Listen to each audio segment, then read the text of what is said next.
No person creates interview meltdowns better than Stephen Colbert, who has had countless moments where awkward silences filled the air. Unlike what? Unlike what? That's right, you carry on. You're doing great, you're doing great. No, you're doing great. One of the most uncomfortable came in 2016, when Colbert mocked Casey Affleck's casual outfit. Thanks for dressing up. It's not a joke. It's not a joke, though. You really look like a street corner Jesus. You look like... Who the is that guy? Affleck laughed at first, but when Stephen kept on repeating, he snapped back and asked, Thank you. You look like... How long are we going to talk about this? Until I get to my joke. Okay, good.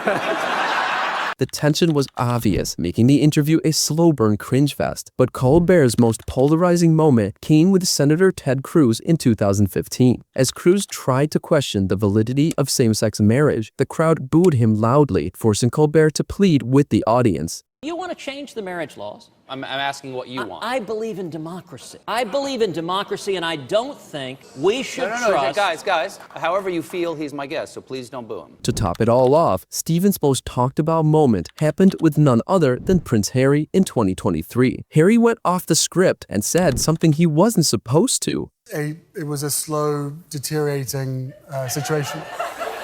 That's the part we're editing out of this interview. Boy. I am not easy to manage. Rather than diffuse the situation, Colbert doubled down, leaving Harry visibly flustered before producers rushed to end the interview. Jimmy Kimmel has had many cringeworthy clashes on his talk show, but they all start with Megan Fox. He took me to Mike and he approved it, and they said, you know, Michael, she's 15, so you can't sit her at the bar and she can't have a drink in her hand. So his solution to that problem was to then have me dancing underneath a waterfall getting soaking wet. And that's... In 2009, Megan recalled being sexual as a teenager on Michael Bay's set, but instead of taking her seriously, Kimmel brushed it off with creepy jokes. That's sort of a microcosm of how Bay's mind works. Well, that's really a microcosm of how all our minds works, but some of us have the decency to repress those thoughts. You're never gonna win that argument. The moment has since aged horribly, exposing how tone-deaf late-night humor could be. Then, in 2019, Joaquin Phoenix appeared visibly uncomfortable when Kimmel ambushed him with leaked Joker outtakes of him cursing on set. Phoenix looked mortified, admitting he shouldn't have shared that.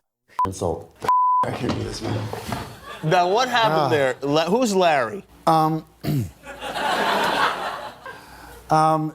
Larry is the cinematographer. This is so embarrassing. Then, in 2020, Cher shut Kimmel down mid-question with the brutal line, You could turn back time. What? This is so dumb. Oh my God, who the hell cares? But nothing topped Kanye West's 2013 uncomfortable question after Kanye unleashed a passionate 10-minute speech while Kimmel sat frozen, barely able to interject. Kimmel decided to turn the table. George Bush doesn't care about black people. It makes me wonder what makes you think that Donald Trump does, or any people at all. Why don't we take a break? We'll come back, and Kanye West. The question left Kanye so uncomfortable that they had to cut to break. For Kimmel, the real comedy came when things got awkward. One of Jimmy Fallon's most viral Tonight Show disasters came in 2018 when Dakota Johnson snapped mid-interview. No, Cool, I sort of... Do they allow dogs at the hotel? Aren't you supposed to let people talk on the show? Her sharp remark cut through Fallon's constant interruptions, leaving the audience stunned. 4 years earlier, Taylor Swift had faced the same problem. When Taylor was trying to answer, Fallon kept on interrupting. She finally snapped, and the crowd laughed at Fallon's expense. I mean, we've had a really good time today. Taylor? No, see where I'm going with this at least. Nobody ever listens to me. Oh my Finish a gosh. thought. Oh my God. So Who could forget when Robert De Niro sat stone-faced and gave nothing but one-word answers? De Niro was the least bothered to play, and the interaction left Fallon scrambling to fill dead air. Dirty Grandpa or Goodfellas? You're asking me? Yes, I'm asking you. Yes, I'm talking to you. Yes. I don't know. No. Thank you. They're two different. Yeah, thanks for laughing. Finally, when Blake Shelton dropped by to promote his album, Fallon mocked the cover until Shelton fired back, calling him out in real time. Talking about Making fun of my damn album cover. I'm not making fun of it. Try to help me sell records for once. For Fallon, forced fun often turned interviews into pure cringe. Whether it's his guests roasting him or his charm backfiring, Fallon's forced fun has a way of turning interviews into pure cringe. How can we not talk about this infamous Blake Lively meltdown at Seth Meyers in 2016? Just as they sat down, Meyers congratulated Lively on her baby that was due, but what she said made everyone uncomfortable. You have a baby at home, and you have a baby on the way. Congratulations. What makes you say that? The shark told me. You know you don't ever say that to a woman. Then later, in 2017, came the Kellyanne Conway clash. Conway sat across from Meyers, dodging every direct question. But how can we know what's in his heart? He expresses it. He expresses it how? Out of his Friendly mouth. No. Meyers finally called out her constant pivoting, his exasperation written across his face. We don't have such disrespect. I guess I'm I such want to say, astonished. and I'm almost 50 years old. I'm just so astonished to hear people outwardly ridicule the office of the president and its current occupant. I was raised differently, no matter who it is. Now, who might you be? Just a few years earlier, he wasn't able to interject when Kanye West hijacked Meyers' show. Kanye gave an 8-minute rant about fashion, culture, and his own genius, and Meyers had to sit in silence, nodding awkwardly, clearly unsure how to reel him back in. An artist like me, like a very punk-forward artist, to be on SNL that many times, to be on TV, that's why I do TV. That's why I come and do talk shows, so you guys can have a in the Matrix every now and then. And lastly came Leslie Jones when she turned Meyers' face hot red. Leslie heckled Meyers mid-monologue with booming interruptions that left him red-faced and scrambling to regain control. We met when you started SNL. We overlapped very briefly. I know you don't. I know you didn't know I was going to say this. When I first met Seth, first of all, the first thing I thought, first when I met Colin, I was like, oh, you're very I was like, these white men around here are so beautiful, man. She is a demon damned to hell! For Seth Meyers, the meltdowns weren't always confrontational. Sometimes they were just painfully out of his control. Few late-night hosts racked up more viral awkwardness than James Corden, and for him, it all started at an infamous award show in 2010 when Patrick Stewart and Corden got into a passive-aggressive argument while presenting the awards, and Corden telling Stewart, When you come up and present an award, just get on with it. There we go. Then in 2015, Corden recalls another behind-the-scenes interaction with Pierce Brosnan that had gone sour, according to Corden. Brosnan shoved him at a U2 concert, but Brosnan denied it flat out, and the audience laughed at Corden instead of with him. Ooh, name a celebrity who has been rude to you at a party. Screw him and tell us the name. Pierce Brosnan. But with Corden, the most unexpected encounter was with Britney Spears during their carpool karaoke bit. If you're wearing like a racy outfit and you're sort of giving it... They feel like, oh my God. No, I'm saying, like, what is that like? And he still can't get laid. Spears might have brushed the interaction off on camera, but later she revealed that the whole segment was awkward and referred to James Corden as the guy. Lastly, in a 2017 appearance, Harry Styles flipped Corden's jokes back at him and stole the crowd's laughs. Will you try another one again at any point, you think?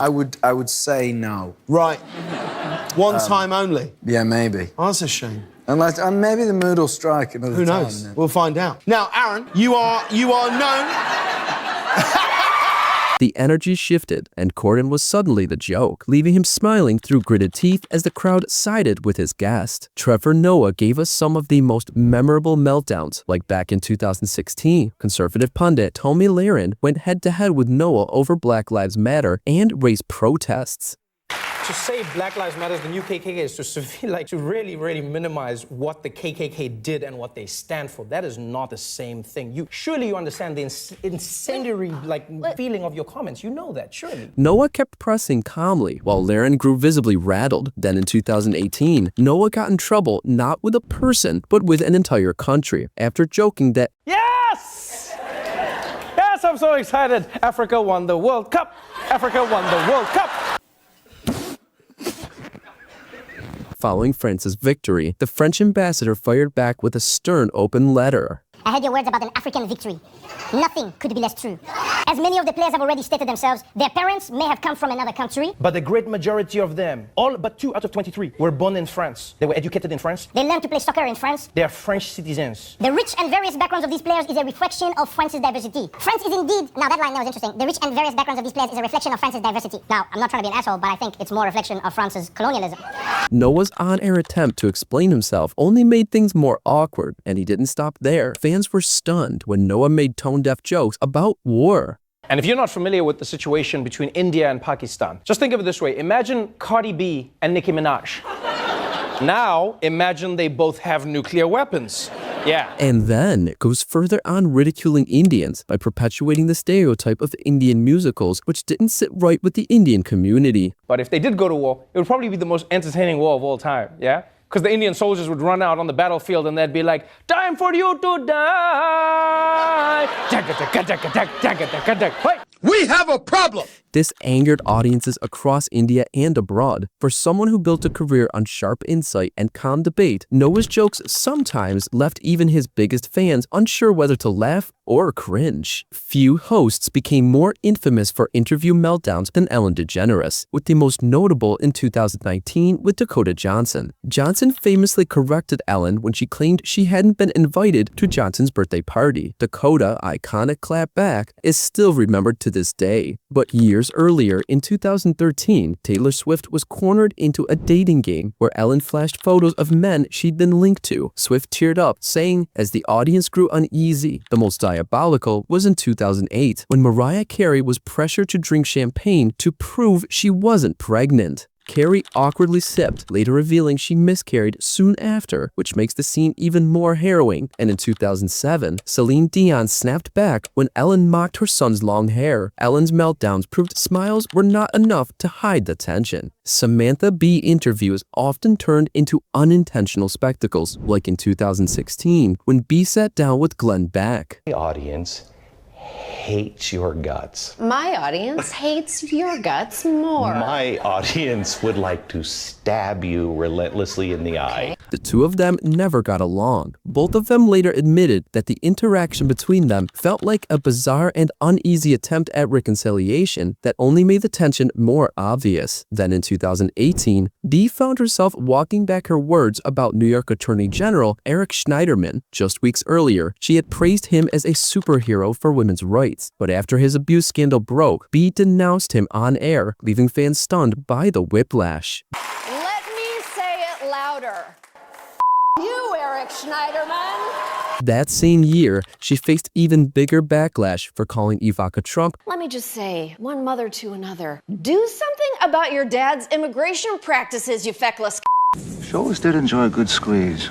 Bee later apologized, admitting she had crossed a line, but the damage was done. And if that weren't enough, she stirred more controversy during the #MeToo debates, arguing that even allies like Aziz Ansari must be held accountable. We know the difference between a workplace harasser and an Aziz Ansari. That doesn't mean we have to be happy about any of them. A stance that divided viewers and critics alike. Time's up. Thanks for watching. If you enjoyed this video from my fun, lighthearted channel, Hollywood Body Count, I'd love a cheeky like, subscribe, and comment. No pressure, no sweat, your call.